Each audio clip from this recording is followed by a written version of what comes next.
إله إلا الله وحده لا شريك له وأشهد أن محمدا عبده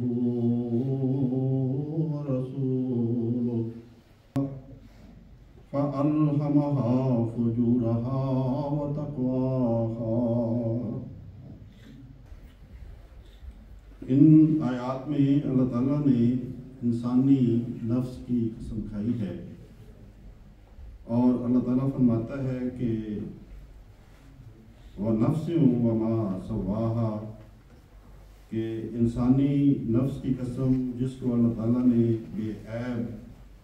اور ٹھیک ٹھاک بنایا ہے۔ انسانی نفس کے اندر اللہ تعالیٰ نے بے شمار صلاحیتیں اور قابلیتیں رکھی ہیں، اگرچہ اس میں ہر لحاظ سے توازن اور اعتدال پایا جاتا ہے، لیکن اس کے اندر اللہ تعالیٰ نے ترقی حاصل کرنے کی تڑپ بھی رکھی ہے۔ اس میں صداقت کو پانے کے لیے اللہ تعالیٰ نے پیاس بھی لگا دی ہے، اور اس میں جستجو ہے ہر چیز کی حقیقت کو معلوم کرنے کے لیے۔ اور نفس کے اندر اللہ تعالیٰ نے ندامت کا جذبہ بھی رکھ دیا ہے کہ جب بھی انسان سے کوئی غلطی ہو، کوئی کوتاہی ہو، کوئی گناہ سرزد ہو جائے تو وہ نادم ہو۔ اور یہی وہ بات ہے جس کا ذکر اللہ تعالیٰ نے اگلی آیت میں فَأَلْهَمَهَا فُجُورَهَا وَتَقْوَاهَا میں کیا ہے کہ انسان کے اندر اللہ تعالیٰ نے یہ صلاحیت بھی رکھتی ہے کہ وہ نیکی اور بدی میں امتیاز کر سکتا ہے۔ وہ یہ فرق کر سکتا ہے کہ فلاں چیز میرے لیے اچھی ہے اور وہ میں نے استعمال کرنی ہے، اور فلاں چیز میرے لیے مضر ہے، نقصان دہ ہے، اور اس سے میں نے بچنا ہے۔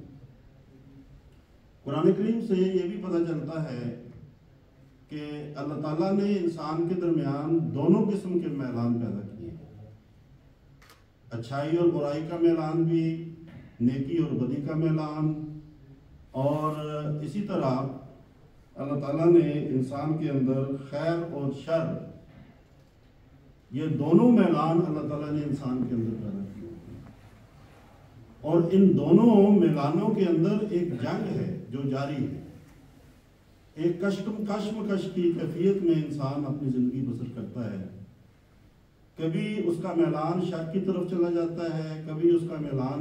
خیر کی طرف آتا ہے، اور یہ جو جنگ ہے یہ جاری ہے، یہ تصادم مسلسل برپا ہے۔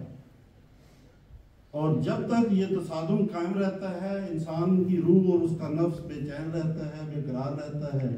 اور تسلی نہیں پاتا۔ اور نفس کی اصلاح یہی ہے کہ یہ کشمکش جس کے جو دونوں میلانوں کے درمیان ہے، انسان اس کشمکش اور اس جنگ سے باہر آ جائے۔ اور جب انسان اس کشمکش سے باہر آتا ہے تو انسانی دل کو سکون مل جاتا ہے، اور یہ اس وقت ہوتا ہے جب انسان بدی پر مکمل قابو پا لیتا ہے، اور اس کی طبیعت میں نیکی اور خیر کی طرف یہ میں نے دو جنتیں مقرر کر چھوڑی۔ ایک جنت اس دنیا کی جنت ہے جو اسے عطا ہوتی ہے،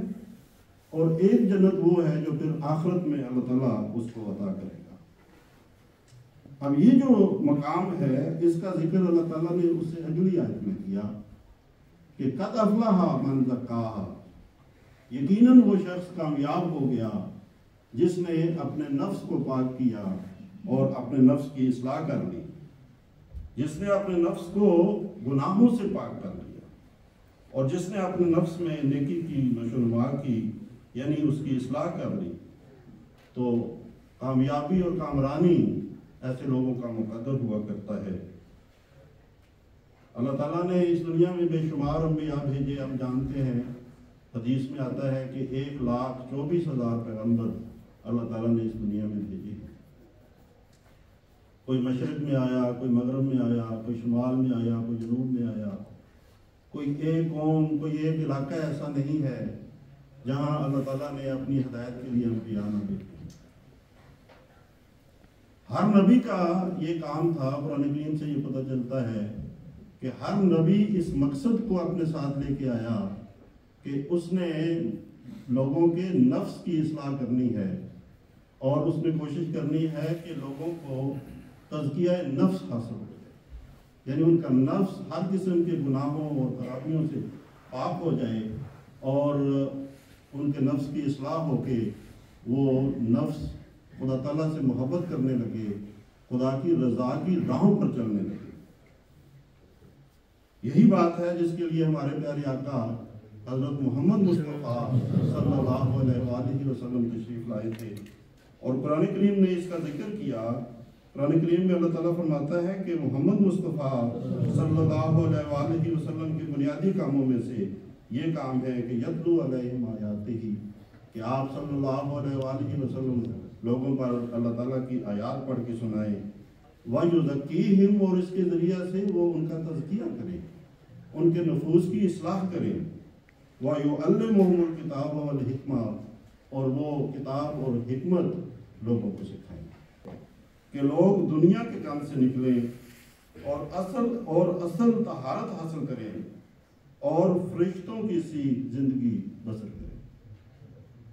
کیسا زبردست، کیسے پیارے الفاظ میں حضرت مسیح موعود علیہ السلام نے یہ بات ہمیں سمجھائی اور بتائی ہے کہ لوگ دنیا کے کام سے باہر نکلیں اور اصل طہارت حاصل کریں اور فرشتوں کی سی زندگی بسر کریں. ہم جو حضرت مسیح موعود علیہ السلام کو مانتے ہیں، ہمارے لیے یہ ضروری ہے کہ ہم گند سے باہر نکلیں اور حقیقی طہارت حاصل کرنے والے ہوں اور ہم فرشتوں کی زندگی بسر کرنے کی کوشش